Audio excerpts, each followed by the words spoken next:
IFFCO MD पहुंचे आंवला, संयंत्र का निरीक्षण और स्टेडियम का किया शुभारंभ। इफ्को प्रबंध निदेशक डॉक्टर उदय शंकर अवस्थी 3 दिवसीय दौरे पर बुधवार की सुबह आंवला इकाई पहुंचे और आंवला संयंत्र का निरीक्षण किया।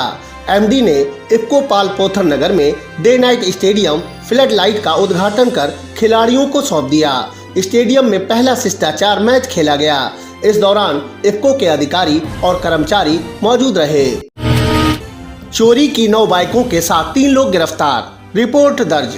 आंवला पुलिस ने वाहन चेकिंग के दौरान 3 लोगों को चोरी की 2 बाइकों के साथ गिरफ्तार कर लिया, जबकि एक व्यक्ति चकमा देकर फरार हो गया। पकड़े गए लोगों की निशानदेही पर 7 और बाइकें बरामद हुई हैं। पुलिस ने रिपोर्ट दर्ज कर उन्हें जेल भेजने की बात कही।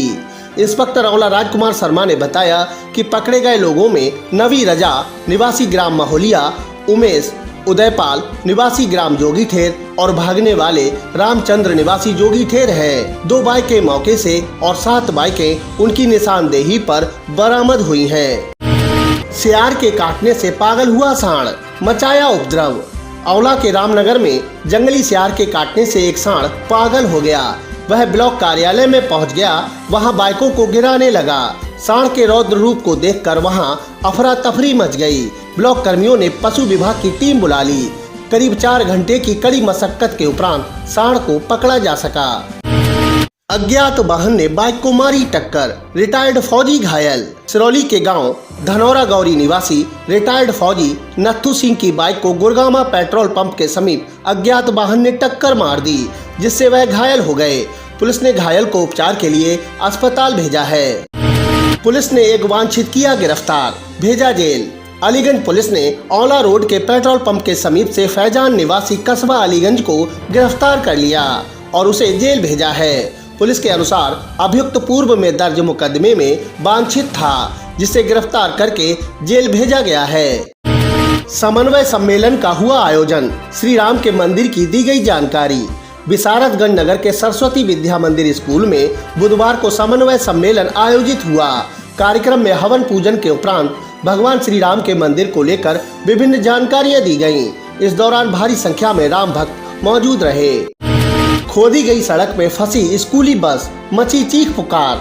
विशारदगंज नगर में पानी की पाइपलाइन को खोदी गई सड़क में एक स्कूल की बस के एक ओर के पहिए फंस गए। बस फंसने पर बच्चों में चीख पुकार मच गई। कुछ बच्चे बस से कूद गए। सूचना पर अभिभावक पहुंचे, हालांकि कोई हताहत नहीं हुआ। जल निगम जेई पिंटू ने बताया, खुदाई में नमी होने के कारण मिट्टी बैठ गई थी। आगे से ऐसी कोई समस्या नहीं आने दी जाएगी। विकसित भारत संकल्प यात्रा के तहत आयोजित हुआ कार्यक्रम, बताई गईं भाजपा सरकार की उपलब्धियां। विशारदगंज के गांव रहमानपुर में विकसित भारत संकल्प यात्रा के तहत कार्यक्रम आयोजित किया गया, जिसमें मुख्य अतिथि रुद्र लक्ष्मीकांत अवस्थी ने सरकार द्वारा चलाई जा रही विभिन्न लाभकारी योजनाओं की जानकारी दी। उन्होंने पात्रों को प्रधानमंत्री आवासों की चाबी सौंपी। स्कूली बच्चों ने सांस्कृतिक कार्यक्रम प्रस्तुत किए। कक्षा 10 की मेधावी छात्रा राखी मौर्य को सम्मानित किया गया। इस दौरान भारी संख्या में लोग मौजूद रहे। किसान संगठन ने की बैठक, विभिन्न मांगों को लेकर सौंपे 2 ज्ञापन।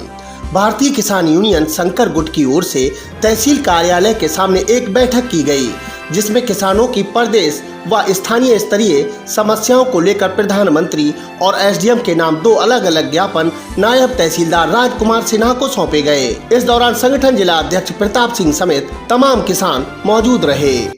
और आज हमने जो है राष्ट्रीय अध्यक्ष के आदेशानुसार हमने पूरे देश भर के जितने भी हमारे पदाधिकारी हैं, जिस जिले में हैं, जहाँ पर भी हैं, हमने एक सबसे पहले जो है प्रधानमंत्री जी के लिए ज्ञापन सौंपा है, जिसमें जो है पिछले 3 वर्ष से गन्ना के मूल्य में जो वृद्धि नहीं हुई है उसको लेकर के हमने, और चूँकि आपका पड़ोसी राज्य हमारा हरियाणा है, वहाँ भी डबल इंजन की सरकार है और वहाँ भी डबल इंजन की सरकार है, लेकिन हमारे यहाँ जो है सौतेला व्यवहार हो रहा है। इस संदर्भ में हमने इस तरीके से 6 सूत्रीय का जो मांगे हैं ये प्रधानमंत्री जी के लिए सौंपी हैं। उसके बाद सेकेंड में हमने जो है माननीय उपजिला अधिकारी महोदय जो हमारे लोकल परगना से संबंधित हैं उनके बारे में हमने सौंपा है।